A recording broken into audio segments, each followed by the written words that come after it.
안녕하세요. 푸른국어 윤진열이라고 합니다. 자, 제가 지금부터 설명드릴 것은 무엇이냐면요. 오답 노트에 관련한 내용입니다.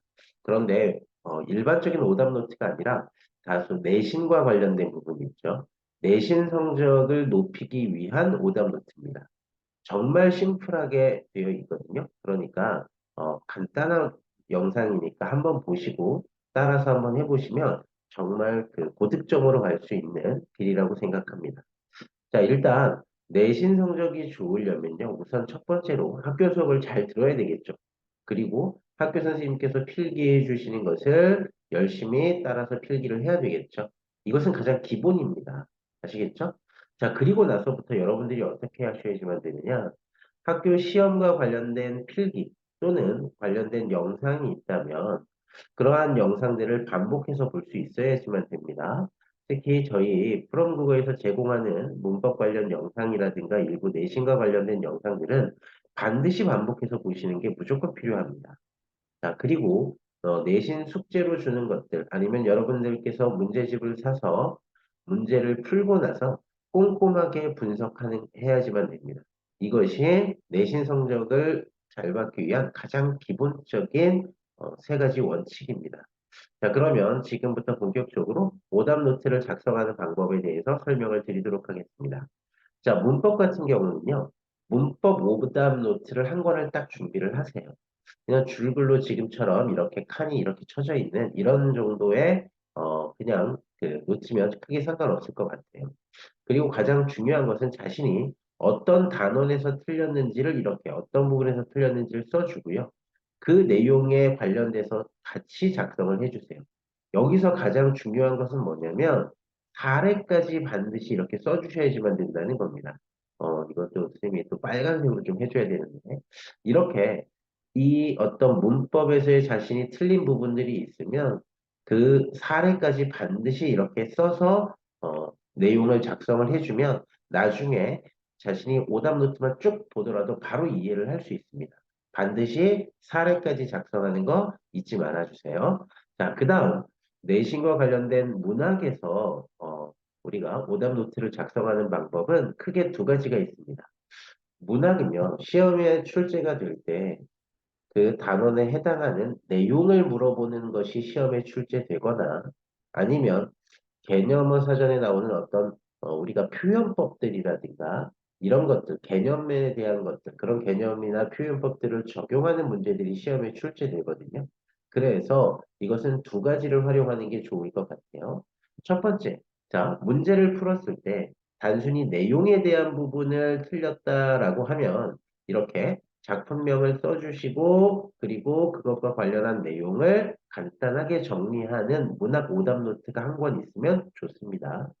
자, 두 번째, 그 다음 이런 부분들이 많이 틀리거든요. 보통은 개념어와 관련돼서 그 개념을 적용하는 문제들을 많이 틀려요. 예를 들어 어떤 것들이 있냐면요. 반어적 표현이다라고 했을 때 그 반어적 표현과 관련된 다른 작품에서의 반어적 표현들이 어떤 것들이 있는지 잘 몰라서 시험 문제 선택지로 출제가 되면 틀리는 부분들이 되게 많거든요. 그런데 이거는 또 양도 많고 하다 보니까 오답 노트 정리가 잘 안 돼요. 그러니까 어떻게 활용하시면 되냐면 문학 개념어 사전을 하나를 구매를 하세요.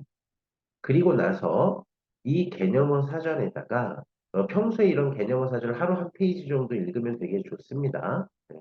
그런데 자기가 이걸 만약에 못했다라고 하면 내신 수업 기간에 학교에서 배웠던 예를 들어 자전거 도둑에서 나왔던 어떤 표현법이 있었다. 그러면 그 표현법과 관련된 부분을 개념어 사전에서 찾으세요. 이렇게. 찾은 다음에 거기에다가 필기를 같이 해버리는 거예요.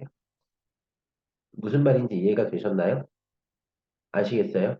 예를 들어 여러분들이 시험 문제가 학교에서 이번 시험 범위가 진달래꽃이라고 할게요. 그러면 진달래꽃에 보면 역설적 표현법이 나오거든요. 사뿐히 지려밟고 가시옵소서. 그러면 자, 개념어 사전에서 역설적 표현을 찾으시는 거예요. 그러면 거기에 다양한 사례들이 있겠죠. 거기에 물론 진달래꽃의 역설적 표현이 작성되어 있을 수도 있고 없을 수도 있겠죠. 그러면 거기다가 같이 써주는 거예요. 그런 다음에 어떻게 하냐면요. 자, 이렇게 내신 기간에 배운 개념을 이렇게 작성을 했잖아요. 그러면 포스트잇이나 이런 것들로 체크를 해두시는 거예요. 아, 내가 이번 시험에 봐야 되는 부분에서 내가 역설적 표현이 있었는데, 그것이 이 개념을 사전에 여기가 해당 부분이 출제가 되는구나. 그렇게 표시를 해두고 그 부분만 보시면 돼요. 그러면 훨씬 더 효과적으로 내신 대비를 할 수가 있습니다. 자, 그 다음 비문학인데요. 사실 비문학 같은 경우에는 오답 노트를 작성하기가 상당히 어렵습니다. 그래서 선생님 같은 경우는 비문학은 어떻게 이야기를 많이 해주냐면요. 오답 노트를 특별히 작성하는 것보다는 지문의 내용을 정확하게 이해할 수 있도록 조금 더 노력하고요. 선택지에 다양한 나오는 어휘들을 확인하고 반드시 분석하세요. 자, 그런데 선택지의 어휘 중에 자신이 잘 모르는 어휘들이 있을 수 있잖아요. 그렇죠? 그러면 그런 어휘의 의미를 포스트잇 같은 데다가 써가지고요. 그 해당하는 단원에다가 붙여 놓으세요. 그래서 어휘를 조금 더 많이 익히는 방향으로 오답 정리를 하시면 조금 더 좋을 것 같습니다.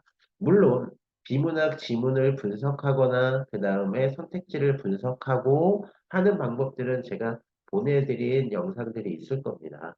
그리고 제가 올려드린 영상들이 있을 텐데 그런 부분들을 조금 활용하시면 훨씬 더 도움이 될 것 같습니다. 자, 이상으로 우리가 내신 대비를 위한 오답 노트 어떻게 해야 되는지 이야기를 다 드렸습니다. 자, 다시 한번 정리해서 말씀드릴게요. 첫 번째, 내신 성적이 잘 나오려면 여기 내신 완성에 해당하는 이 부분. 자, 수업 잘 듣고 관련 필기 열심히 하시고 관련된 영상 반복해서 보시면서 문제풀이 꼼꼼하게 분석할 수 있도록 하는 것이 가장 기본이고요. 문법은 반드시 작성을 하고 나서 사례까지 작성한다라는 거 절대 잊어버리지 마시고요. 문학 같은 경우는 두 가지 패턴으로 나누어서 오답 노트를 작성하시면 됩니다. 첫 번째는 관련된 내용 중심에 대한 부분이다. 그러면 작품명을 쓰시고 내가 어떤 내용을 이해하지 못했는지 그걸 줄글로 쓰시면 돼요. 그런데 보편적으로 학생들이 많이 틀리는 것은 뭐냐면 이런 표현법이라든가 개념과 관련된 부분들을 많이 틀리거든요. 이런 부분들은 어떻게 해라? 학교에서 배운 부분을 개념을 사전에서 찾아서 거기에다가 표시를 하거나 필기를 해라. 그리고 포스트잇으로 표시를 해둔 다음에 그 부분만 반복해서 보면 우리가 내신 본문 내신 교과서에 있는 부분도 충분히 숙지할 수 있지만 관련된 사례까지 충분히 숙지할 수 있게 됩니다. 이렇게 준비하시면 내신을 대비하는 데 훨씬 더 효과적이 됩니다. 자, 여기까지 해서 푸른 국어에서 제시한 오답노트, 내신 오답노트 정리 방법 마치도록 하겠습니다. 끝!